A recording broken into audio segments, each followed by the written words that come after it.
I'm Stephanie Bryan, I'm 23 years old, I've got PKU and I did a film when I was 8 years old called Stephanie and Friends.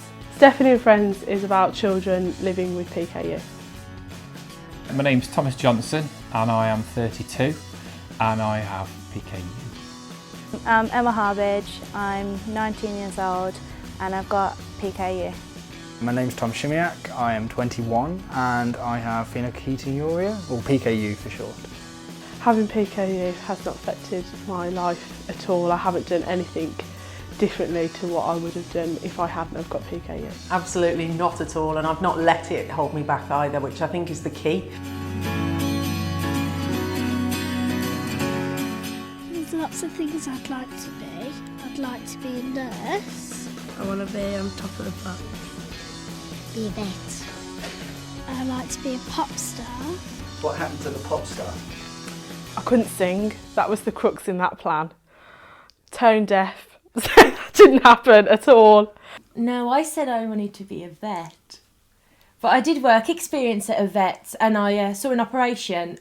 I didn't see much of it because I almost passed out. So then I decided to go on to Staffordshire University and do experimental film production because I thought I was quite quirky, quite different, so I thought I'd try it. When I was at sixth form, I decided that I was going to go into nursing. I sort of was someone who made quite a last minute decision about what they wanted to do. I always think that the fact that my levels were low and I think my head was probably a bit clearer and my concentration was better, so taking on a new challenge seemed to be something that I was ready to do. That's when I decided to go into doing my nurse training.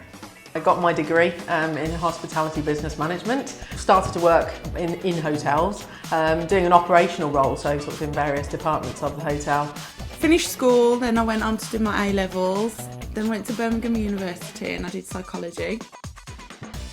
I've come to university now, I'm at Leeds Trinity and I'm doing sports and exercise science and sports nutrition. Since then I've been working at the Children's Hospital as a support worker for metabolic families and people with PKU.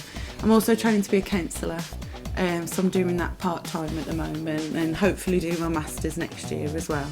And then I qualified in 12 months ago in September and got a job on intensive care at Birmingham Children's Hospital.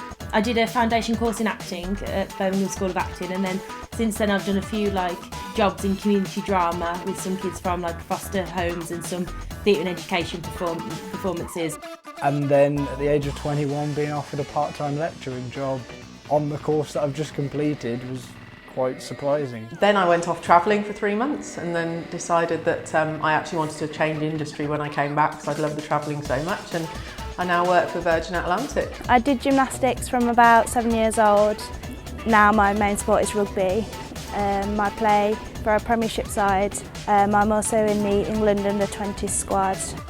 I've never come off diet. I've always ran levels of about 100 to 300 because after 300 I start to notice concentration lapses. I become a lot more fidgety. Why mend something that's not broken? The diet has always worked really well for me. I've always felt good on the diet. I've always been really healthy. Obviously, I actually stopped diet when I was sort of 17, 18. I've never come off diet. Obviously sometimes I've had higher levels, but everybody seems to notice, especially Faye and my mum. They always say you're so moody, I get really emotional, I get really tired and I have headaches and stuff. It's just so easy being on diet, it's not a struggle. If my levels are high, I can sometimes tell that my concentration's not quite as good as it should be. Had my levels been lower, things might have happened earlier for me. I might have done my training sort of 10 years previous to when I did. Instead of 29, I might have done it when I was 19. I know what I feel like when my levels are high and I just know I wouldn't want to feel like that all the time. But I came back onto the diet and to be monitored when I was 22, I think, 21, 22. I just think with this diet, as long as you stick to everything, you're as normal as anybody else. Especially during exam time or when you've really got to focus, we really look after our diet and we think, okay, well, let's lower it even more to make us feel even better. I wanted to be the best that I could be, particularly doing the job that I'm doing. The diet gives me that. You're just a better person when you're on diet, I think.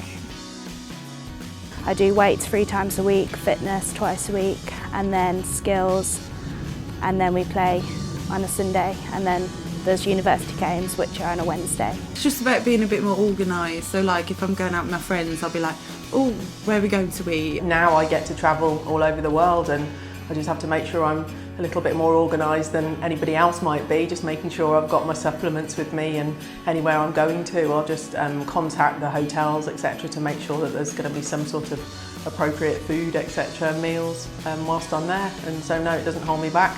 As long as you stick to diet and as long as you continue with it, then you can be perfectly normal on the outside and the inside in terms of there's nothing wrong with you. There's a lot more in the way of support out there now, so go to local events, meet other people in the same position and share your experiences. And if you be yourself and you embrace it, then there's no reason why you can't achieve anything that you want in life.